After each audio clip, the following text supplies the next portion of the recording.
Hi, എല്ലാവർക്കും ഈ ചാനലിലോട്ട് സ്വാഗതം. ആരോഗ്യത്തിനായി ദിവസവും ജിമ്മിൽ പോകണം, അല്ലെങ്കിൽ 1 മണിക്കൂർ വ്യായാമം ചെയ്യണം. ശരിക്കും അങ്ങനെ വേണമോ?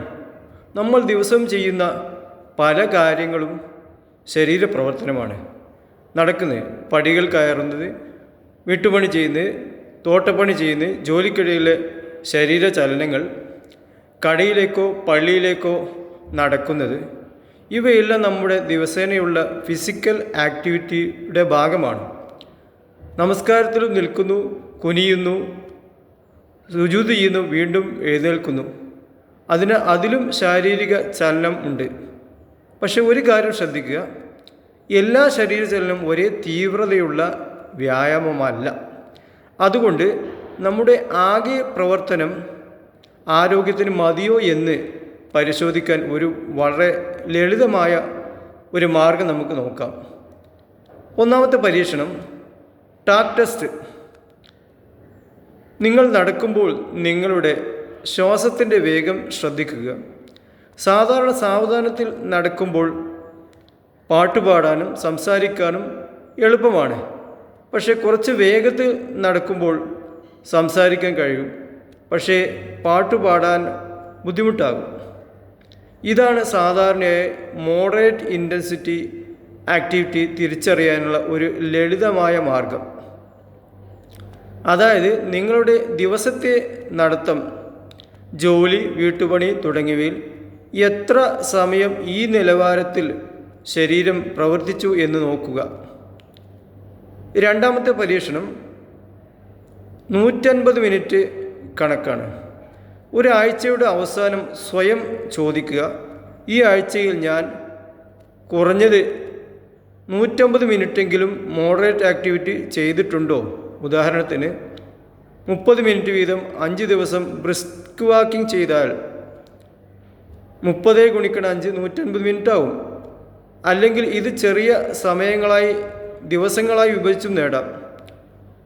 വേൾഡ് ഹെൽത്ത് ഓർഗനൈസേഷൻ മുതിർന്നവർക്ക് ആഴ്ചയിൽ കുറഞ്ഞത് 150 മിനിറ്റ് മോഡറേറ്റ് ഇൻറ്റൻസിറ്റി ആക്ടിവിറ്റി ലക്ഷ്യമിടാൻ ശുപാർശ ചെയ്യുന്നുണ്ട്. കൂടുതൽ ആരോഗ്യ ഗുണത്തിനായി ഇത് 300 മിനിറ്റിലേക്കും ഉയർത്താം. ഇവിടെ പ്രധാനപ്പെട്ട ഒരു കാര്യം, നിങ്ങളുടെ ദിവസേനയുള്ള പ്രവർത്തനങ്ങളും കണക്കിൽ ഉൾപ്പെടുത്താം, പക്ഷേ അവർക്ക് ആവശ്യമായ തീവ്രത ഉണ്ടെങ്കിൽ മാത്രം.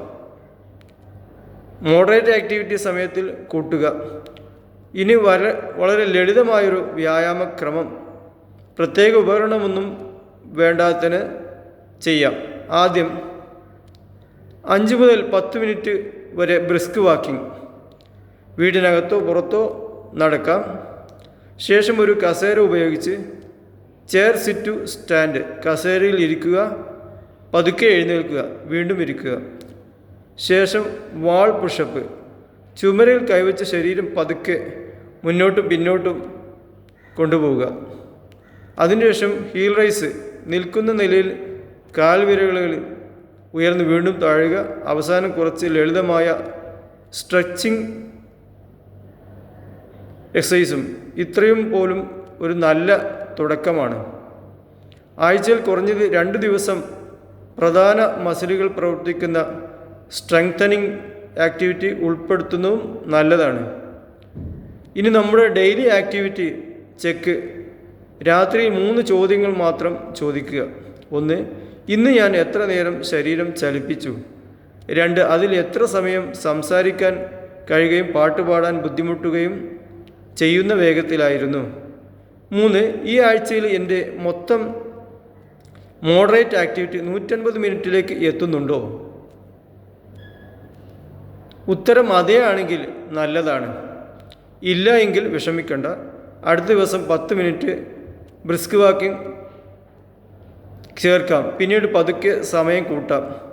ഓർക്കുക, വ്യായാമം എന്ന് ജിം മാത്രമല്ല.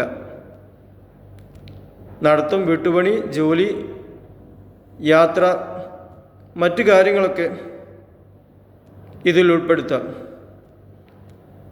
എന്നാൽ ആരോഗ്യത്തിനുള്ള എക്സസൈസ് ടാർജറ്റ് പരിശോധിക്കുമ്പോൾ ഞാൻ എത്ര ചലിച്ചു എന്ന്, എത്ര സമയം ആവശ്യമായ തീവ്രതയിൽ ചലിച്ചു എന്ന് നോക്കണം. പ്രായമായവരും ഏറെക്കാലമായി വ്യായാമം ചെയ്യാത്തവരും ഹൃദ്രോഗം, ശ്വാസകോശ രോഗങ്ങൾ, മറ്റ് പ്രശ്നങ്ങൾ, സന്ധിവേദന തുടങ്ങിയ ആരോഗ്യ പ്രശ്നമുള്ളവർ പുതിയതോ കഠിനമായ എക്സസൈസ് തുടങ്ങുന്നതിന് മുമ്പ് ഡോക്ടറുടെ നിർദ്ദേശം തേടുന്നത് ഉചിതമാണ്. അതിനാൽ ഇന്നു തന്നെ ഒരു ചെറിയ തീരുമാനമെടുക്കാം. കൂടുതൽ നടക്കാം, കൂടുതൽ ചലിക്കാം, ആഴ്ചയിൽ 150 മിനിറ്റ് ചലിച്ചിട്ടുണ്ടെന്ന് പരിശോധിക്കാം. ചെറിയ ചലനങ്ങൾ കൂട്ടിച്ചേർത്താൽ വലിയ ആരോഗ്യവാനാകാം. താങ്ക്സ്. നമുക്ക് പുതിയ വീഡിയോ വരാം. Share this, subscribe this.